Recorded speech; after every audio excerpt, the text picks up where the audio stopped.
Hey Monie, thank you for submitting this artwork for a critique and letting this be shared for everyone's benefit. In these constructive critiques, I'm focused on reinforcing strengths, identifying technical weaknesses, and providing solutions with understanding. And we've got a solid painting here, a portrait of this man with water running down his face. Interestingly, I only received half of the reference image, so we'll make do with what we have. And Monie, you've done a really nice job with the impression of water. This painting feels very wet. And where your painting can improve is really going to be underneath the water, making the head more realistic, both with your values and your edges. And so we're going to start with our values. And I think the first thing I want to do is, since this is a grayscale image, I'm just going to take the saturation all the way down so that we are purely working in black and white. So it just makes things a little bit easier there. We need to first address the value. So it looks to me, you're doing a value study, but you're not doing a light and shadow study. And I see this a lot, and I will be blue in the face talking about light and shadow and how important it is, and the difference between just making the dark things dark and the bright things bright. You've got to simplify it with greater understanding, knowing why things are dark and why things need to be kept within certain constraints. So for example, if we take a look at the eyes in here, and if I grab this color, look at how bright the whites of the eye are. So if I just kind of paint this on over here, look at how bright that is. And yet when I look at the eye socket in general, it appears to be in shadow. And so if there's shadow, if there is a lack of light, then the eyes, the eyeballs, they cannot be that bright. They cannot compete with the value of the highlight on his forehead. It does not work like that. And so if you can control your values to be based on what's in the light and what's in shadow, keeping your shadows darker than your lights, you will have a much more realistic image. And I say that a lot in my videos, and it can take some time to understand, but I'll just keep reinforcing that idea.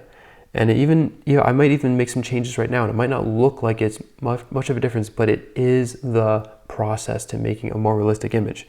I do see that you have darker eyeballs on this side, which is this side of the face is definitely more in shadow.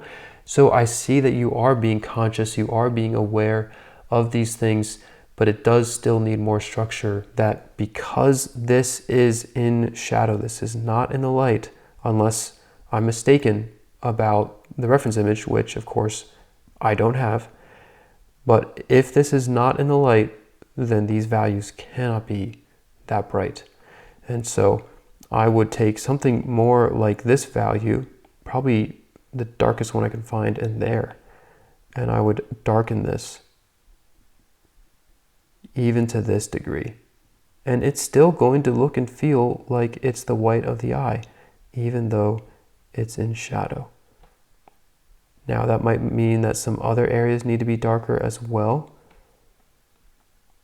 and that's going to be okay. So we'll grab this darker value, kind of push it into the iris in here. Even the little highlights, those highlights there, look how bright they are. I'm going to darken them. And then with this other value I've kind of added in, I'm just going to kind of knock it all down. Now, as I'm doing this, I'm going to be losing some information, and that's just the nature of giving a critique like this. But you can see as I zoom out, look at how that eye really feels sunken in now. It's not perfect, but it really feels like it's behind that drop of water that's coming in. That's what I'm talking about. So again, if I darken this, and this should probably be even darker.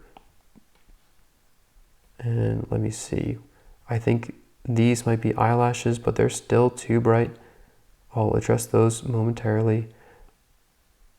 Again, I'm just not going to let anything be white. Anything that's in shadow, I'm just not going to let it be white. So yeah, so this stuff is going to get darker. And it might feel like you're losing information. but it's gonna be okay. People will look at the light. They're not gonna look at the shadows. So now again, we've darkened that area, and look at how the water is starting to come more forward now. I still think that it would be better if it was yet darker. So maybe if I grab this and, you know, I can cheat because I'm using digital here, and I can kind of just cover over that, make it even darker to push that back. Maybe I can do it the same over here. I'll do that one more time. And now it's falling back a little bit better. Okay, so values are so important, and they have to be structured based on the light and shadow. And you know, what happens is people will be looking at a reference image and they'll get this close to the reference image, and they'll start to imagine that this value here is white. And let's take a look at it. It's pretty close, but it's actually gray. It's not until I bring it way up into here that we start to tell just how different that is.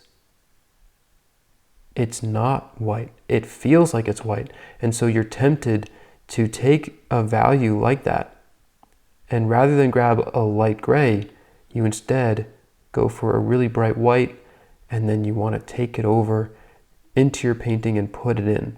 Now, interestingly, you didn't do that for yours. Oh, and this needs to be brightened.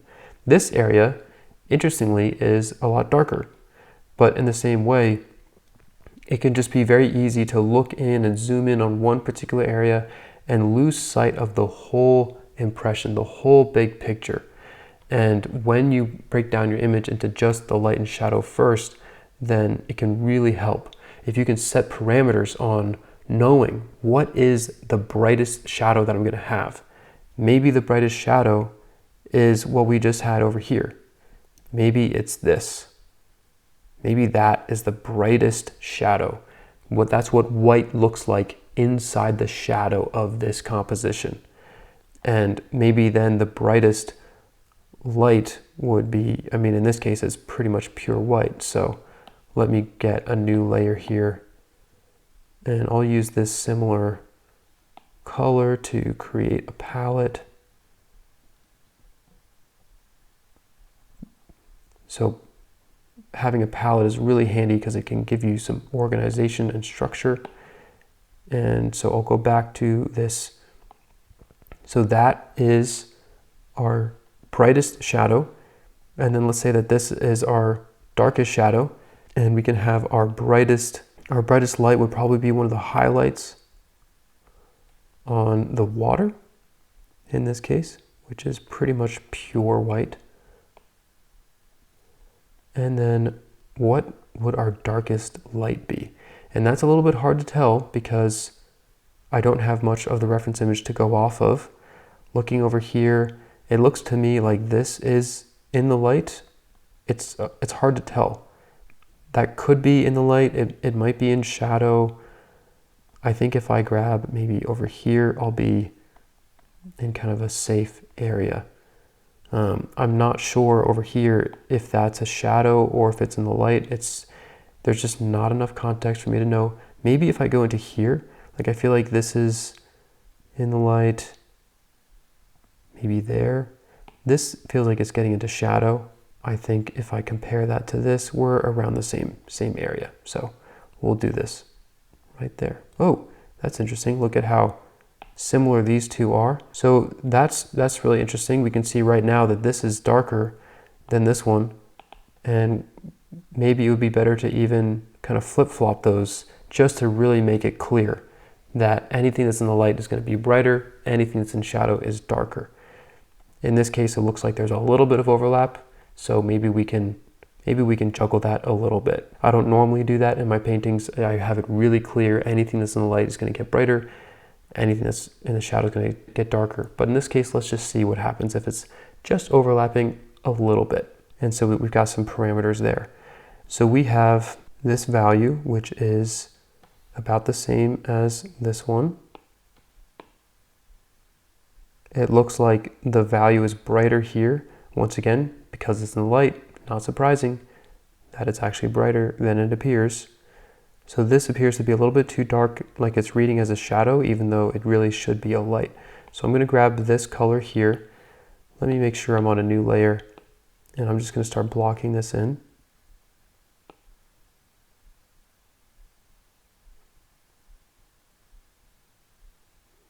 I'm just going to be addressing the values, and I'm doing this from the perspective of the light and the shadow.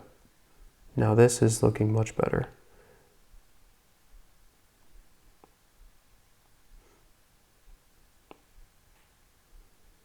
And we do have a brighter value on the left side over here. And so as I bring this in, and I can kind of bring that over, and it's going to start to make his neck feel more cylindrical. So we've got a bit of a relationship there. Maybe a value in between these even would give this a little bit more form.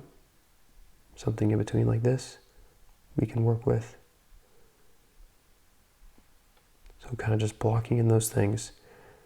And we always want to be comparing the values to each other in the painting. So we can look at, like I'm looking at these, I'm trying to get towards these values in here ultimately. And we've got some dark values in here and in here, but I would say that these values are brighter than the ones over here. So again, comparing values to each other to fit them in their proper place. So in your painting, we've got a value here and value here, and they feel like they're about the same. If anything, this is brighter than what's over here, but we know that this is actually brighter, which that actually makes sense because this has, even though this is in the light, it does have some facial hair that's darkening the values. So if we take this in here, you can see just how bright that actually is. Bring it into here. And there's some darker values that are kind of surrounding it. And actually, let me just make sure I'll pull from my darkest light because it's getting kind of dark over there. And I'll put that in. You can start to see it's giving his mouth and chin just a whole different look and impression. And we also have light that is on the facial hair itself. And so it's not enough to say that the facial hair, because the facial hair is black, that we have to pick a shadow value like this one. We actually want to use something like this to capture the light on the facial hair. So if I just start putting down some strokes, giving it some kind of texture, I can really start to create a much more three-dimensional look. I'm leaving some dark values in here because there's a shadow, so that's in shadow, but the lights are on top. And again, this is my darkest light. It's even blending in to the skin that I had already put down, and that's okay. It kind of blends in the reference photo. A lot of these things, they're not as clearly defined as we often like to make them out to be. Maybe putting a little bit over there. This actually kind of comes down. It's a little bit of it's kind of like raking light in here. So we've got just little hits of light from the facial hair. And that's helping to give some of that texture. I can't just put these in because that's going to look kind of funny. It's going to start to break up that light and shadow relationship. It might feel like it's working, but it's going to actually make it look more cartoonish, which we want to avoid. So instead, what I'm going to do is I see that there's some bright highlights in there. And so we'll take our darkest light again, and this is pretty much already down, so you can see that. Then we can put in this brighter highlight value. Maybe we can just take from here. And if I just start pushing this in, putting in those highlights, now we're getting a very different impression. I'm just going to want to really try to break up that strong edge that was put there before. And now that's kind of showing the texture of his skin a little bit more. And I'm still keeping my values pretty simple, right? I'm not using a ton of values, but we're able to start to make this look more three-dimensional. And I can just kind of toggle this on and off, and you can see the impact that we're slowly having to this image. Okay, so I'm hoping that this is making sense and just reinforcing once again the power of light and shadow. Now, I do see that there's a value out in here that's pretty bright. And once again, it's not our brightest value. I've kind of been using a value that's in between this value here. So I'll just put that there. Isn't that interesting? Look how dark that looks. It's actually the correct value. It just looks dark in a different environment. But I've got that value, and that in-between value I think is more appropriate to go in here.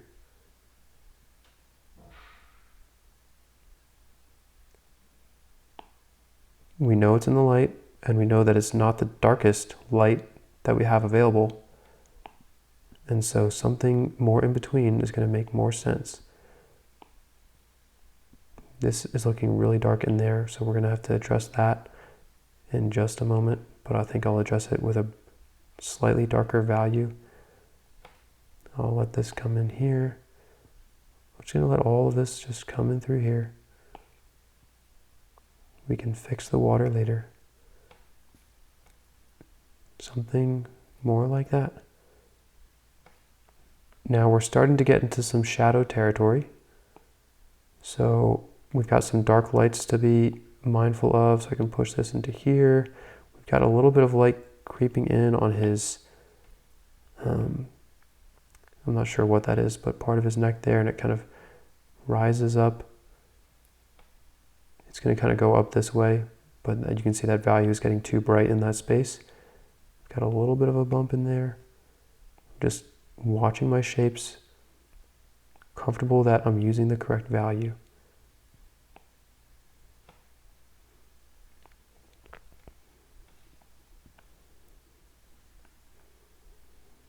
Okay, now returning to some of these darker areas, just going to clean them up a little bit. Don't want them to be too dark because I know that they're in the light. Some of these values might kind of disappear into each other in this value simplification process, but the overall impression will get stronger and stronger.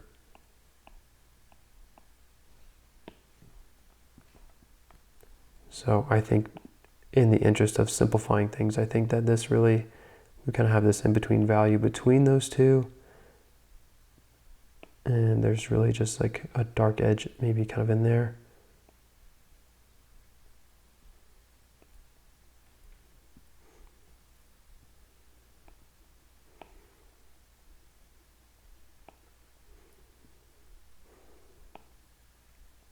And there may even be some room to bring in a brighter value over here on this side.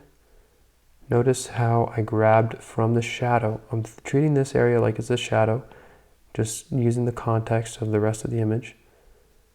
This could be helping create some more form on this side. It probably gets a little bit darker on that other side there. And I think I'll use this value inside here. And I think that there's room to push this brighter value into this area. I can use that to start to create more of a transition for some of these edges that are going to require gradients, which is the next thing to talk about. With those things being put in place, we can really then focus on our edges. And a bunch of these edges, a lot of the edges that I've put in, or the values that I put in, need to have softer edges for them to really marry together well. I do see that you put in some soft edges in some good areas, like in here. You've got a sharp edge here, which is great, and then you have a soft edge on this side that's really helping convey the form. But then we have other areas like, let me grab a yellow color here. We've got some areas in here that we know is turning form, but it has these really sharp edges. And it might be the way that the water is running, and I just don't know because I don't have the reference image. I think that where there's water, you can be a lot more sharp with your edges, particularly with your highlights. It's good to have gradients under the surface with the water and then these nice crisp highlights to capture that wetness. So I've left a lot of these watery droplets alone. I think some of the values could still be darker, but overall I think that you've really captured a nice impression of water. And so I'm leaving those, but we see like in here, this is nice and soft. And I think we can bring that into some of these areas. This in here, this seems just a little too all sharp all the way around. There's probably some softer edges. So let's see if I might have to kind of do a combination of going back to this layer and the layer up here just for the digital format that I have. But let's just see what happens if I soften out some of, maybe not all, but some of the areas on these edges. See if this starts to feel more realistic. Maybe we've got, you know, more of this eyebrow in here, so there might be a little bit more of a back and forth between those.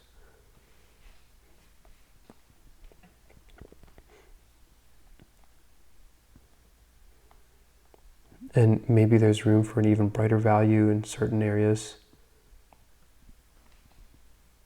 on the top, maybe even on the nose as well. Again, I'm not sure because I don't have that reference. But again, I'm not putting any highlights in there. I don't want to mess with that. Keeping everything simplified based on light and shadow, not what's bright or what's dark. So we've got that. I think that there's some room to add some, you know, a different value in here would probably give this maybe a little bit more form on his cheek. And I still haven't really, I haven't done much with my edges, but maybe I can soften these down just a little bit so they're not too harsh. They don't have to be razor soft, or they don't have to be, you know, butter smooth, but just softening them just a little bit can really go a long way to making this look more three-dimensional. If I soften some of these edges in here, again, this is a particularly difficult area to figure out because I just don't know what the situation is looking like with the water. But let's just say I soften all of this. What would happen? It might not look good. I'm not sure. It might require that I adjust some things. So if I just treat like, so what's looking kind of funny, this area is looking funny to me in here and also right there. The edge there and the edge there. And so it might take more work for me to do that I think is necessary for this critique. But even if I just take this and kind of darken this a little bit, and if this gets softened,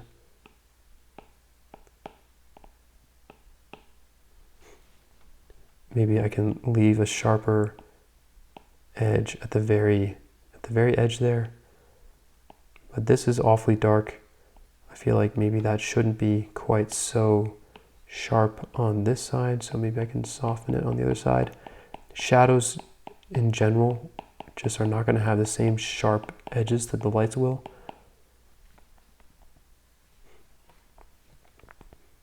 So it's starting to look a little bit more realistic.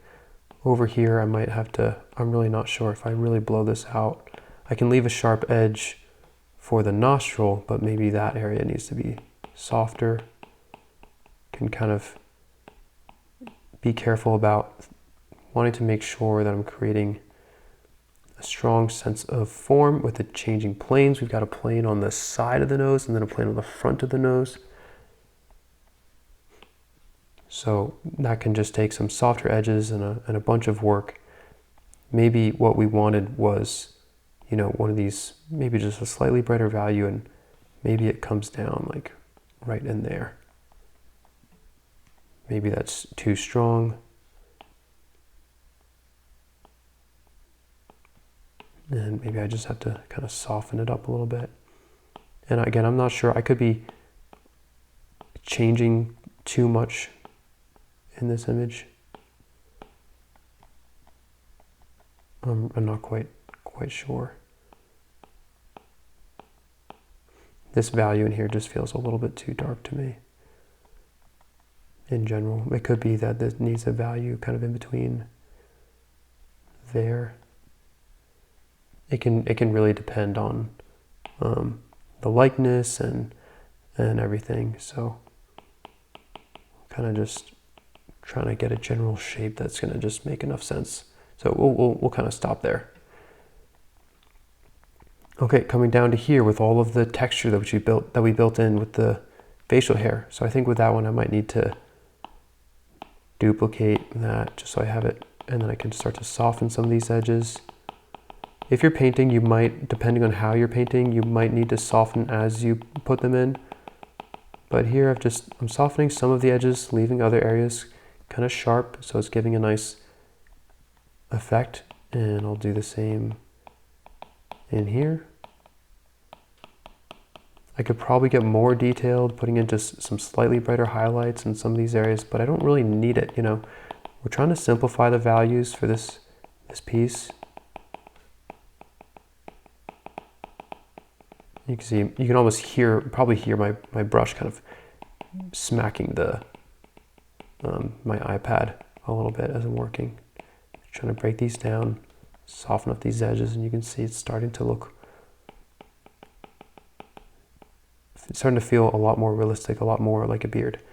This little highlight that I put in earlier, I want to soften that. Let it feel like it's a part of the skin. This as well. I'll let this edge be a little bit sharper, but this one I want to be softer.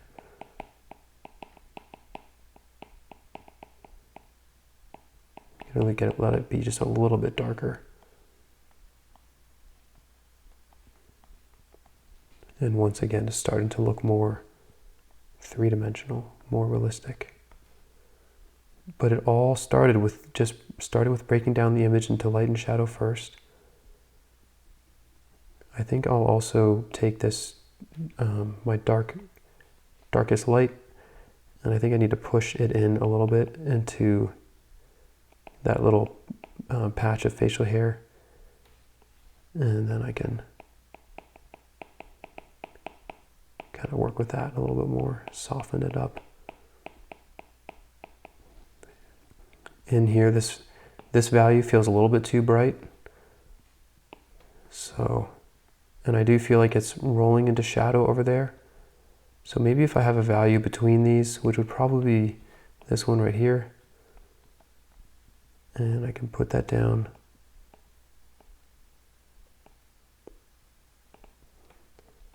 It's just helping turn his mouth a little bit further away.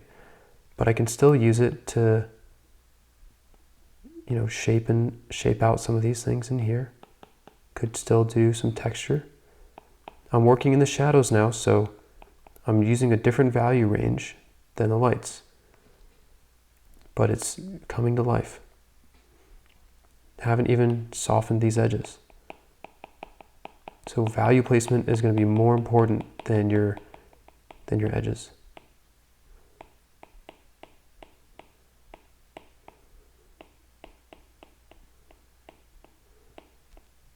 Let me see if I kind of just bring up some of this a little bit. Kind of just feathers out the facial hair, gives it a little bit of lift from the skin. The facial hair really does kind of blend in to the image. So letting it kind of fade out in a more modeled kind of way. And I do feel like maybe I've gotten a little too soft, so I can always go back with my values. I'm not going to grab the darkest shadow, I'm going to grab that middle shadow. There we go.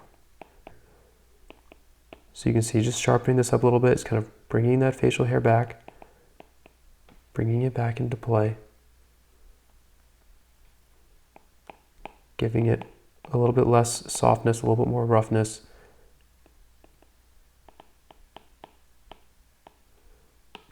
And then I can go back to my edges to kind of take some of the sting out of it again. And it might just be a little back and forth as you're trying to find that nice balance between these things. Maybe I'll go for my dark light again and put some of that in here a little bit. Let it be mixed with some flex. Again, you can see I zoom out a lot just to take a look and see how it's all feeling. I'm really trying to capture the overall impression. All these little details and things that you see me doing, I'm doing it for the sake of this impression, not this. I don't care what this looks like up close. I care about what it looks like from back here. That's where my focus is.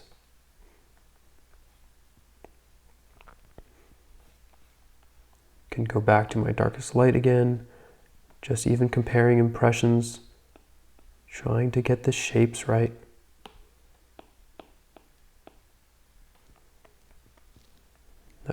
That shape feels a little bit better to me right there. Okay, now these edges in here will of course get a lot softer, so they might look a little bit feathery with the way that I am digitally working on this painting, but they still should help soften out and create some turning form, which is what we're going for, turning form.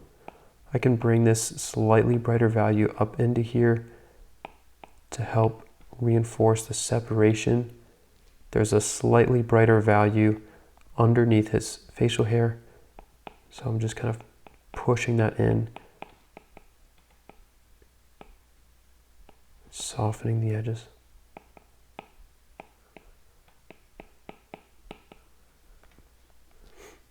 And I'm feeling like my value in there is too bright, so I'm going to go back to my dark light again. And I'm just going to cover over it. Maybe I'll thin it down so we have something more like that. I can resume my brighter value into here, just pushing this in. I'm trying to keep that drop of water. It does get a little bit like high contrast, unnecessarily dark, unnecessarily bright, but it is working, so I'm not really going to be focused on that. We're just trying to get the overall impression to make this more realistic. So just going to start softening this up. Some of these values might be too bright, so I'm going to be pushing them around a little bit more to knock them down.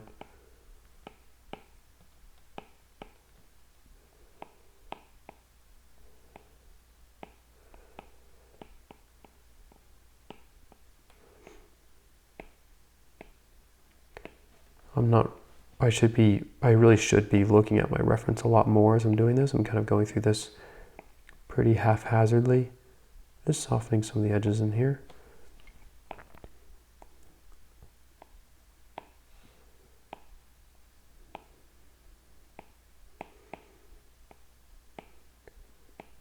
And so what I'm doing is I'm kind of creating a relationship between the sharpness of the water and the softness of the skin. That's going to help the water feel even more watery and more believable and real.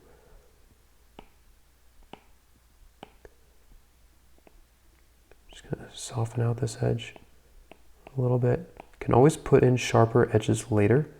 It's generally good to start soft and then sharpen later. But a lot of beginners like to start sharp and then soften things, but it can actually kind of be counterintuitive. It's easier to fix an edge by making it sharper than to try to put a gradient on top of an existing pass of paint. Softening this. Now these aren't going to be perfectly soft just because doing this digitally, it's not going to yield the same result that you can get with oil paint. Working on top of this image and having multiple layers, it's just not going to be as easy for me to do without really kind of overhauling the piece. But you'll see how when I soften this particular edge, knowing that there's a that the light is dropping off as the neck is turning away from the light. It's going to have a soft edge. On the bottom, it's going to have a sharp edge because it's then casting a shadow. But now over here, it's going to be, it's going to be a little bit softer. This side will definitely be softer.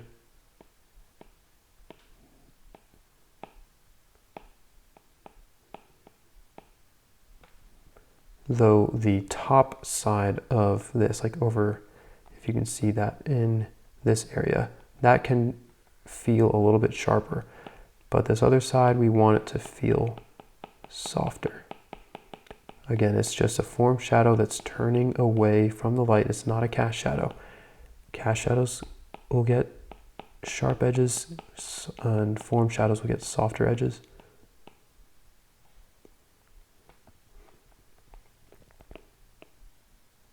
Can even leave this edge right there because it's kind of acting as a, we've got a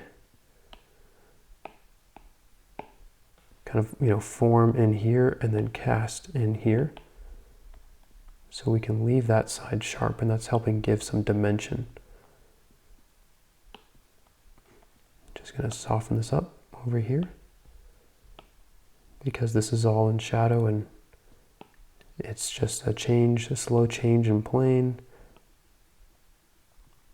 The form is turning again, so we'll make it soft. So I'm only interested in just softening that up a little bit and kind of grading it out, fading it away. And then in here as well.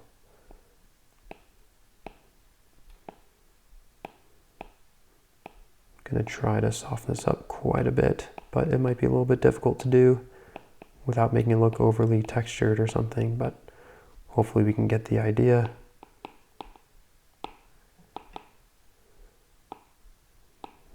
We just want this to gradually fade in and not attract too much attention. Sharp edges can really attract unwanted attention, especially if they're in areas that are more subtle, like in the shadows.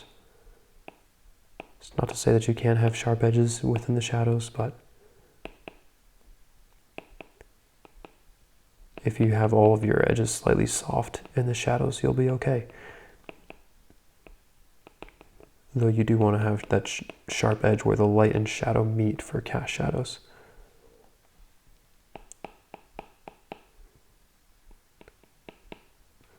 Okay, and I'm going to take an eraser here just to simplify things for myself. I've thinned down the opacity a little bit. We'll see if I can take care of it like that. I think that's a little bit better. It's maintaining a sense of light and shadow and the overall piece much better by making sure that it stays dark. And as I've been softening things out, you're probably starting to notice that there's other areas that feel really sharp and feel a little bit weird. Like I'm starting to look over here, seeing some oddly sharp areas, and it might just be demanding some more work. Maybe even these edges back in here could probably be softer just to give them a greater sense of depth. So soft edges, I kind of mentioned this a moment ago, but sharp edges will pull things forward. So if we want this cheekbone to kind of recede a little bit, then if we just blur it out just slightly, not too much, but just a little bit, then that might actually help give it some more dimension. Look at how the nose is starting to come more forward now that we're taking care of this really high contrasted edge. The contrast is helping us maintain the sense of form, and now the nose is starting to stick out more thanks to that. In here too, we can start to, why not? And this might be more broken up. The edges might be really sharp, but they're still going to be a little bit like feathery and broken up because of the facial hair. So that can play a role as well.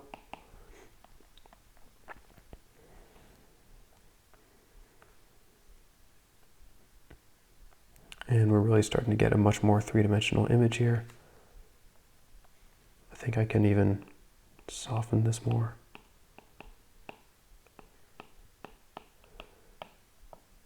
This is, at this point, I'm kind of guessing because I don't know. I don't know what that reference image looks like. It could be that there really is just a big section, a swath of water pouring down right there. But I think that if we have some soft edges with these stronger highlights that I've put in, that might be more realistic. And the hair too. What I'm seeing a lot of, Monie, is how you have these really bright values right up against a dark value.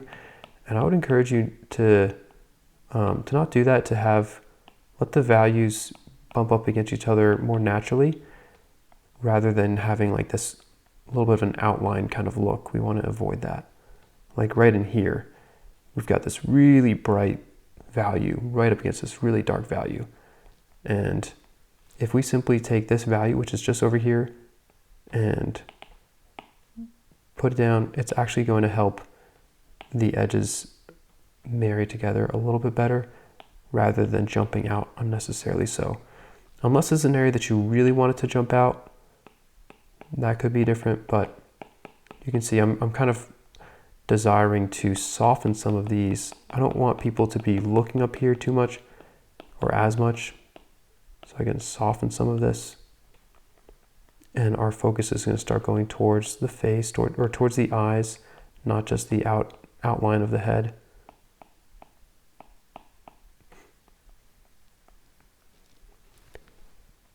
All becoming more and more realistic, one slow step at a time. Now we could have a sharp edge on this side because that side of his shoulder is close to us, but the left side is getting further away, so why don't we soften that too? So what I've been showing you is how, in talking about edges, we have edges, soft edges that can create form, and we also have edges that can create depth, soft edges that can create depth.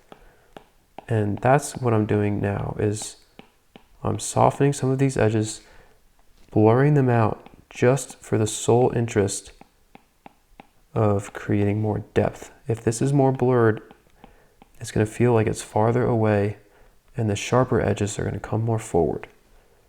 Other areas, like down in here, we've got a kind of a sharp edge right here. That's cast shadow. Got a sharper edge in here. Cast shadow. Cast shadow. But then we have these soft edges in here, and those are form shadows. Form shadows. So that can take some time to begin to perceive those, but if you can break your image down based on those edges for form, and then have your sharp, and then within that, keeping in mind that sharp edges are going to help pull things forward, and then soft blurred edges are going to push things back. Those are really the two dimensions of edges that you can use to create form and to create depth. So I think I'll stop here. I could, keep working. This is looking like a bit of a bump on his skin, which looks kind of funny, and would probably take a little bit more, some sharper edges, some more delicate value work to make that make more sense. In here, I could kind of bring some of this up. You can see I'm kind of modeling up this gradient a little bit, and that's going to help not create like a streak for a gradient, but it's actually going to give it more of a sense of volume. That subtle little work in there, improving that. So here you can see a lot of the differences that I've made in this painting.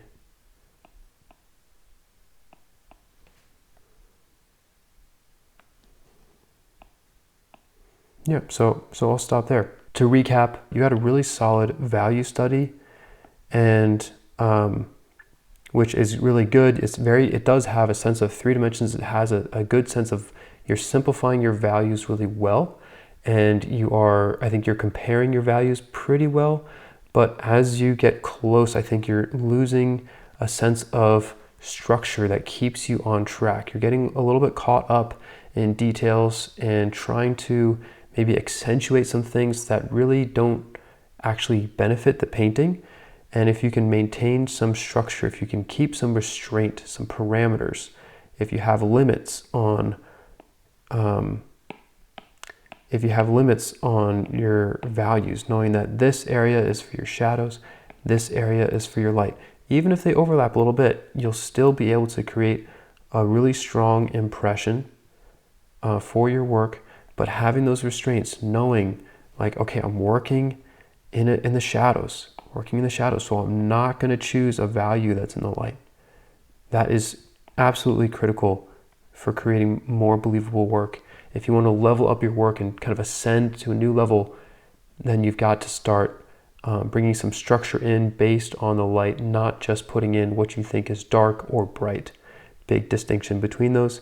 And then finally, I talked about edges, and in the edges, you can use soft edges to create form, where there's form shadows, which is when an object is turning away from the light and the light is dropping off as it's turning away. And those form shadows will cast shadows that have sharp edges, and those can be nice and sharp. And so that's how you can really create a nice sense of form. And then to create depth with your edges, if your edges are blurry, it's going to push things further away. And if your edges are sharp, then it's going to pull things forward. And so that's going to be more in the areas of like the edge of an object. That's where you want to be using that depth at your disposal. And that will, I think those are your next steps in improving your work. So all that to say, I think you've done a really good job, again, of simplifying your values, comparing values together and managing them. And this is just pushing you one step further down the road. And I hope that this is helpful for you in your journey as you're progressing and improving. I think you're really on a great path, and I'm excited to see where you go from here. All right, take care.